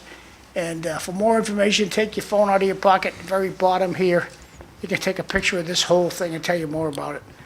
Rest in peace. Points of light. This is pretty cool. There's a canal between Holy Trinity Greek Orthodox Church, that's the one with the gold dome, and St. Patrick's Church, the original Catholic church in Lowell. There's a canal in between those two churches. And they float these lights down the canal one day. This is going to happen Saturday, May 3rd. And it's a beautiful thing to see. It's a nice little thing to go to. campaign kickoff party for Aaron Gendron. Campaign kickoff party and fundraiser at Long Meadow Golf Club, 165 Haviland Street, lovely Lowell, Massachusetts. Monday, May 5th, 6 to 8 p.m. Run with Aaron Gendron, Lowell City Council. Suggested donations start at $15 and go up. That's my last announcement. Back over to you, Cliff. Thank you. I didn't see the Belvedere Neighborhood Association, which They're not registered with the city. has a meeting every month, and sometimes the police show up. But they're on Instagram at BNA_Lowell. I'm So- surprised they're not listed because they're a pretty healthy group. Yeah. So if you want to tag up with the Belvedere Neighborhood Association on Instagram at BNA_Lowell. And Mike was about to say something before you started the announcements. Mike? Yeah, now I'm losing my train of thought here, but I'll get back to it. I will. Sorry. Well, and I feel the same way about the quarterly report on student progress. Yeah, I'm just going through some of it. I'll get back to that too. Okay, so now I've got my train of thought back. Sorry there, guys. Perfect. Okay? You know, we're talking about English, as a language. If the United States made English as a language that you had to learn, then people would have to learn the language. I mean, in other countries, like Canada, they have two official languages. They have English and French. I mean, you have to learn English if you want to function in a country. They don't have signs in, Spanish in Canada. They have signs in English and French, and that's what you are taught. And so we talk about the difference between the Asians and the Hispanics. The Asians look at trying to get ahead, and they look at, if we want to get ahead in this country, in the United States, we got to learn English. The function. The Hispanics, and obviously not all of them, but they look at, we're more comfortable speaking our own language, and they haven't quite figured out that they have to learn English if they want to get ahead. But if we made the language, official language is English, then everybody would be forced to have to learn it because they wouldn't have other options. But how do you enforce that, Mike? How do you enforce that they speak English? I mean, would there be penalties a or couple something? different ways. You don't print signs in other languages. Okay. You don't teach other languages in school. You have to learn. I mean, when people came over years ago, when we had the big immigration at the beginning of the 1900s, people came from different countries and spoke more than just English. And they had to learn it. If they didn't learn it, they couldn't function. So they were forced to learn it. I mean, with everything on the internet and TV and everything, and kids are very adaptable in learning stuff if they are given the opportunity. But, that's back then, that's what we did. We had everything in English. They didn't have multiple languages they were teaching in the schools. You had to learn it. Yeah, I agree. I mean, growing up, I do remember working at Wang Laboratories, and on a certain floor there was a group of Portuguese women, and that's all they spoke was Portuguese. So I don't know how they ended up working there without understanding English. But early on, immigrants would come in this country, and they would learn the language through our media. They would watch TV, they would watch baseball games, and they would learn the language that way. Now in this country we have Telemundo and other which is fine, but you have to get outside your comfort zone and try and learn English. And I understand it's a human thing to want to be comfortable and speak your own language, and especially if you're not sure of yourself trying to speak English or saying the wrong thing. But it's not a prejudice thing. It's a matter of wanting these kids that are not spoken English to and learning the language, that their future is going to be hindered because they have to learn the language. And It's just not Spanish. I mean, we print signs in this state and in this country in what is it, over 100 languages easily, from Khmer to Portuguese to. And I had one question for you, Mike. Now, the province, Quebec, isn't that mostly a French-speaking area? Yes. Okay. Yes. But is Yes. English spoken there at all or frequent? Officially, Right. yes, English is one of the languages, but in Quebec, almost everything speaks in French. If you Right. know, they'll pretend they don't know English, but they do. Okay. So, well, I'll give you an example. Also, my son lives in New Zealand. They have two official languages there. They have Maori and they have English, Right. and they have the signs. So here's an example of the United States getting back to stuff. Why do we continue to have, in most places, in Florida especially, I see, and also in New York when I was there, why do we have multiple signs in English and Spanish? See, so if we only had signs in English, they would have to start learning what all those mean in English. But because we have multiple signs with English and Spanish, where's the incentive to learn English? Right. I think it's a matter of probably wanting to avoid traffic accidents in that case, but Yeah. yeah. It's just safety consideration. And a voting convenience consideration. Go ahead, John, read away. Unfortunately, most American kids nowadays are lazy and think it's beneath them to work at Walmart. So they have to hire the people who can't speak English. Yeah, I don't agree. Moving right along, in the downtown area on Central Street, there are signs in multiple languages. Look at traveling internationally. It's kind of nice to look up and see a sign you can understand. And tell you this story. I was in Spain, and all the travelers that were traveling, I didn't care to go on the walk they were going to go on, so I stayed back at the hotel. They were gone for like forever. So I went downstairs. Can't speak any Spanish. They speak real Spanish in Spain, believe it or not. They don't speak a lot of English. So I was starving to death. I went into a Subway, and it was great. I could go into a Subway. Everything's in Spanish on the board. I had to order something. So I told the guy, I want a number 4. I want a number 4. So I got a number 4 sub, and I just did it with my hand like this. And I put my hand out with my Euro dollars in it. He took whatever he needed, and I got my sub. Everyone was happy. It's difficult when you don't speak the language of the country that you're in. Yeah, and I don't, as far as today's youth, I think they get a really bad rap. I mean, I'm glad I didn't grow up as part of this generation. I'm glad I grew up without cell phones and the wall phones, and where you actually had to read a newspaper. But I think it's a generational thing. Every generation criticizes the youth, whether it was back in the 50s with rock and roll and the peace movement and the hippies. It's like there are a lot of good kids still around that work hard and they want to find a good job and they're respectful. They're not all rude and hateful and egocentric. So, yeah, you can find it everywhere. Something that's existed forever. Exactly. And best summed up, I think, in the story about the founding of the U.S. Marine Corps at Tunn's Tavern in Philadelphia. And so there were 2 officers who'd already been selected. They're recruiting, and the first one comes in, and they write down his name and his birthday, and they tell him to make his mark.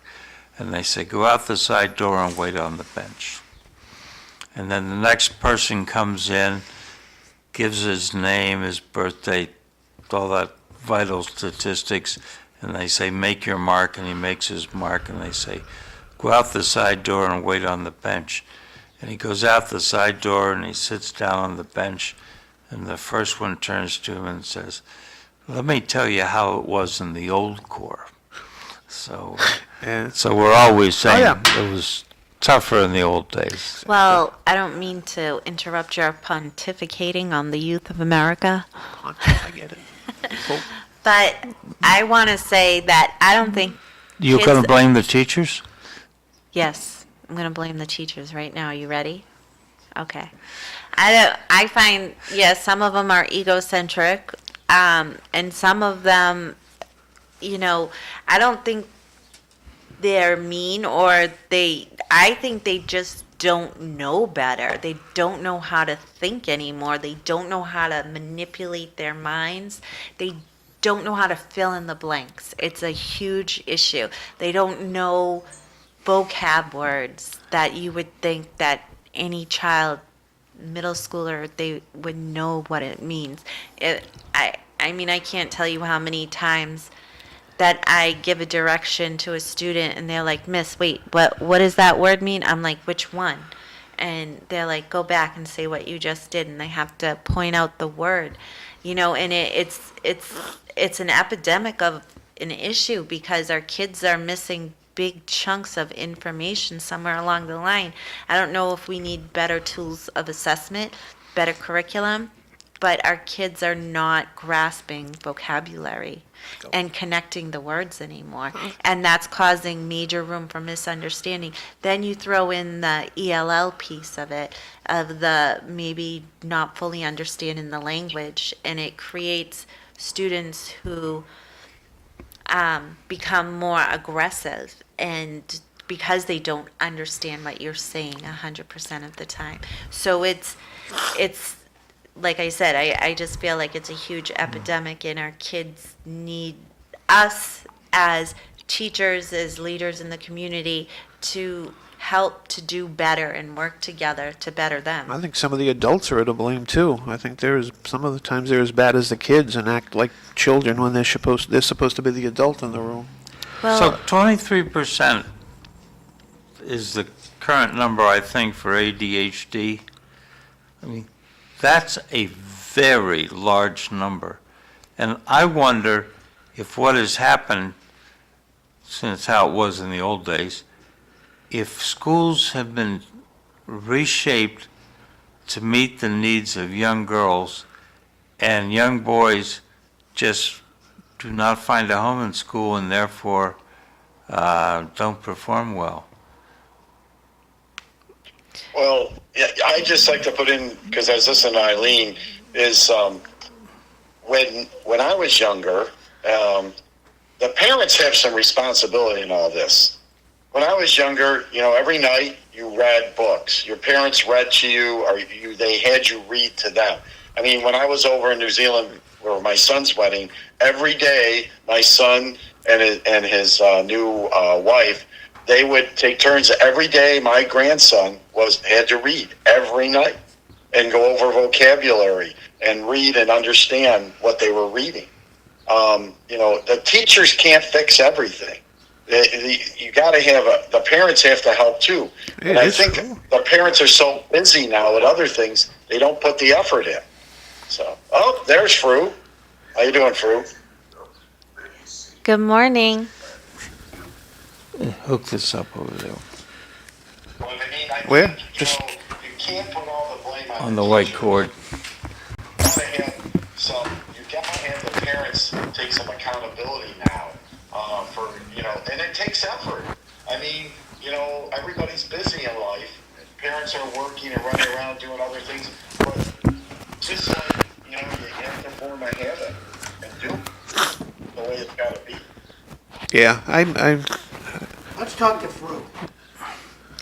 Hi, Fru. Hi, John. Happy Easter from Johannesburg. Hi, Fru. How's it going? Happy Easter. Hi, Mike. Yeah. You look so happy there, Fru. Big smile. The Hawaiian shirt. He's buttoned up though. Mike's got the Hasselhoff look going. Have you seen my lion? So, Fru, Not what time yet. is it there? Fru, what time is it in South Johannesburg? Johannesburg time is 7:39. AM? PM. It's 1:39. Yeah, he was looking at U.S. Okay, watch. so it's just past lunchtime. Gotcha. How's the weather? Oh, the weather is beautiful. Okay. Well, you look marvelous, nice crisp shot we got here this morning. And whoever set you up, I can see the nice lighting they have on your beautiful shot. Yeah, I feel like I'm in a summer mood. Yes. And a comment from the audience, great shirt, Fru. So how are things in Johannesburg? Oh, so far things are calm, quiet. Woke up with a very beautiful weather. Temperature here now is about like in the 50s, breezy, wind. Nice. So how long you over there for? Well, I'll be back on Wednesday. Okay, and now how long was the plane flight? Well, it was a direct flight from New York straight to Johannesburg, 14 hours. 14. Wow. Wow. Did they feed you once or twice? Well, when I got out of the plane, my legs were swollen. I can only imagine, yes. Well, thanks for chiming in with us. Anything you want to put out to the audience before we go back to Cliff? Well, let's continue. Okay, back to Cliff. So I'm glad you popped up, because one of the things I'm concerned about, we've discussed deporting illegal aliens in the first hour, but as for me, a side issue is I know someone on a professional basis who is Asian American, born in the United States, eligible to be president, just the risk she has to take. But she thinks that the president is going to come for her and deport her, which just seems incomprehensible to me. And then I have someone that I work with a little bit, has a daughter who was adopted from Central America. The daughter's a U.S. citizen. She's worried the daughter will be deported. And then on MSNBC show The Weekend, we have Simone Sanders Townsend talking to a Maryland Congressman, Glenn Ivey, and saying that the Trump administration wants to deport people of color. And he concurs, adding that that's certainly part of why the African American community is so behind trying to bring the Maryland father, the alleged MS-13 gang member, back to the United States. And then I saw an article last night in The Intercept by James Risen, used to write for the New York Times, saying that this is all about reducing the people of color in the United States. And so, to me, I don't see it, but I thought that I'd ask you if you run into people that have this sense if there are some concerns. Comment from the audience, most kids are playing video games and have parents that don't care. Parents are playing video games too. Yeah. Well, Cliff, America is the land of laws, right? It is the laws and the Constitution that governs this country, right? Right. And the world over, we look to America for the legal system and depend on that. Whatever happens, I think we are in a nation of laws. And whatever happens now, some of the actions may be felt, but later on, economically. Sometimes you can be excited for the moment, but decisions that you make now in the heat of the moment to get attention or whatever may have long-lasting and painful implications. So I am no legal expert, but I believe in the American system. And Cliff, just a quick question, because I read this peripherally. I mean, I probably should have looked at it a little more. But did I read somewhere that Trump was actually looking, and I'm asking because I want to get it right, that Trump was actually looking into sending U.S. citizens, criminals in this country, to prisons in El Salvador? Yeah, I saw that too. Right, U.S. citizens. I mean, that's got to Yes. send a little tingle down your spine. Yeah. I read that somewhere. Right. I'm wondering if they would have to withdraw citizenship to do that. Well, Fru, I agree with you. Nation of laws, and we need to follow the laws. Go ahead.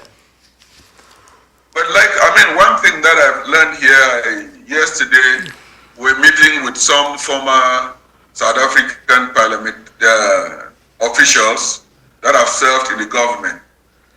They said regardless of what you say about South Africa, South Africa's constitution is an ideal constitution. No matter how you can criticize South Africa, the freedom of speech in South Africa is unequal anywhere in the world. And that it's only South Africa that have also, because of the constitution that guarantees freedom of speech, equality before the law, that they have equally used it to bring down a president, and anyone can say whatever they can say. So if a country like this that 40 years ago did not have, was looking up to the US for guidance, if they can practice these human systems, and when they listen to what is going on back in the US, there is some sort of erosion of trust, credibility, and the respect for the Constitution and the law. So I am not a legal expert, but I'm just looking at it that the US is a beacon on the hill that the whole world look up to, and whatever we do can erode and erode that credibility. For now, some people may be excited, but look in the long term. The world is bigger than the US, and US influence in the world has a lot of brings a lot of respect and credibility. Okay. Yeah, I'm going to do a quick city council review. They're meeting tomorrow. They're going to vote on giving the city manager, Tom Golden, a 3-year extension per an agreement from 18 February. They're going to reappoint Kathy Oakes as the city auditor for 3 years, effective 30 September of last year. That seemed a little strange. It'll be interesting to see how the vote goes on Golden. Okay. Councilor Yem wants the appropriate department to install a convex traffic mirror at the corner of Butterfield and Fletcher Streets to improve sight lines. Does that ring a bell with you, Butterfield and Fletcher, John? Not at all. Butterfield and Fletcher, isn't that right down the street? I'll put it up on the map if you want. Yeah, okay. Councilor Dakota wants an update on the progress of a facilities department. Corey Belanger wants an update on Shed Park pavilion repair. Check out this puppy, Cliff. This is the revenue the city pulls in from giving speeding tickets. Yeah, that's further down the page. Pretty freaking cool, don't you think? $3 million. Amazing. Yeah. Okay, and Councilor Scott wants the proper department to come up with a plan to revitalize Central Street from Gorham to Elm Streets. Yeah. They had a motion response. Councilor Gitcher wanted loose rocks removed from around a basketball hoop. And the motion response was, this was at the Riley and Sullivan schools. And the motion response was, well, the school likes it the way it is because there's no mud. So nothing's going to happen there. There was a motion about the Lord Overpass, the Big Phil. The Butterfield Street is on your screen now. And here's Broadway. Here's the senior center. So as you're traveling towards the river, up Fletcher Street, you're gonna go by Demoulas's, the new Market Basket. And after you go by Market Basket, the very next left, actually the second left, is Butterfield. And so Paul Rathiem wants to have a mirror down here so you can get out of this street a little bit easier. And I don't know what good that will do, but sure, give it a shot. What the heck? That's Butterfield and Fletcher Street. Good.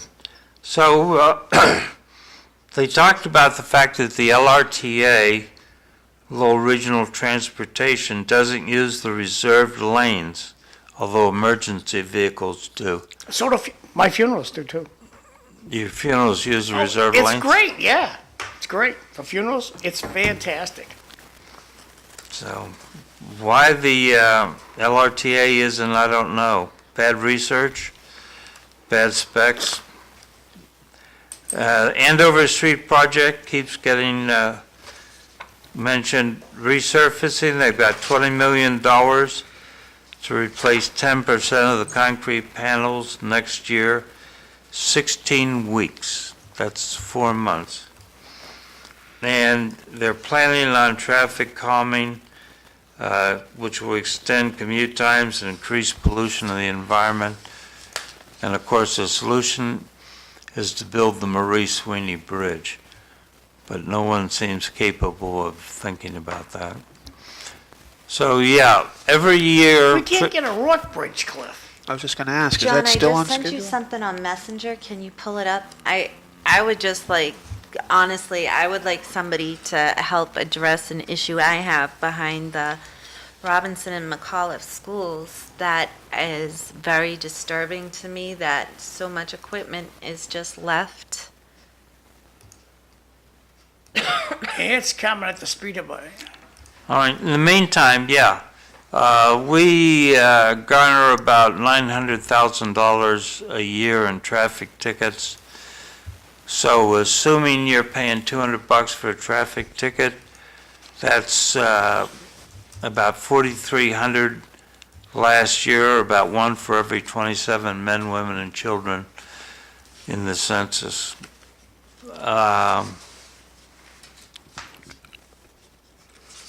There's a Can you resend the message, Eileen, because it's coming up, this message is unavailable.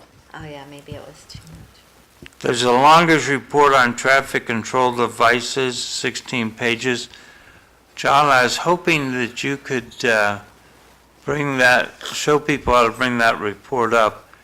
If you go to, if you just type into your search line, Lowell, MA,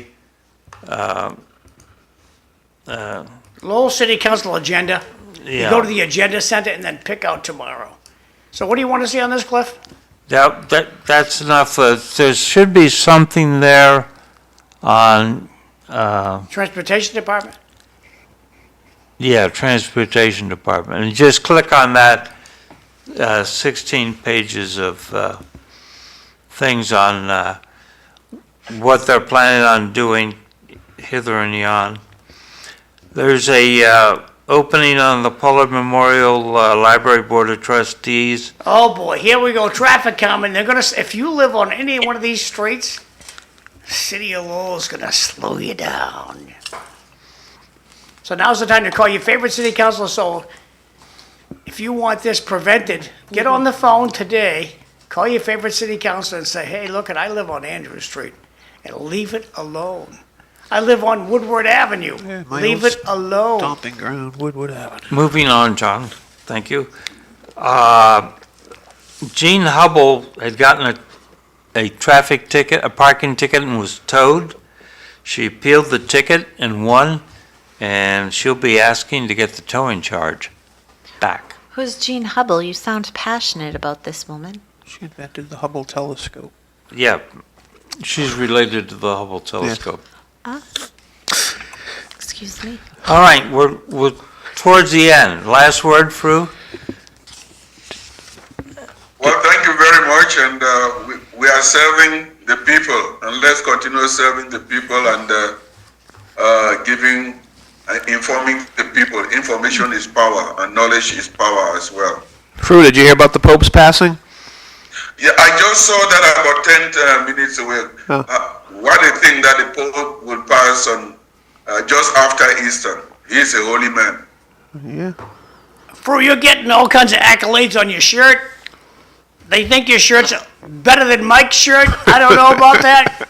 Mike's got a fancy shirt on today, too. I think Mike gets a high grade, too, but... my Easter shirt on. See? Got all the rabbits and that on there. See? For the Easter bunny. Yeah, that's Oh, what I like Easter's it. all about, right? You guys are having a shirt off. Easter versus spring. Oh, really? John, I'm enjoying the show. Yes, sir. any last thought? Yeah, just quickly, anybody who cares, next week from this Thursday, I'll be on George Bogue's Drake Connection show on DATV. That falls within the window of 3 days. I guess there's a Drake election coming up, so he can't talk about Drake politics. So we're going to spend the first half of the show talking sports, recapping the Patriots draft, which occurs this Thursday.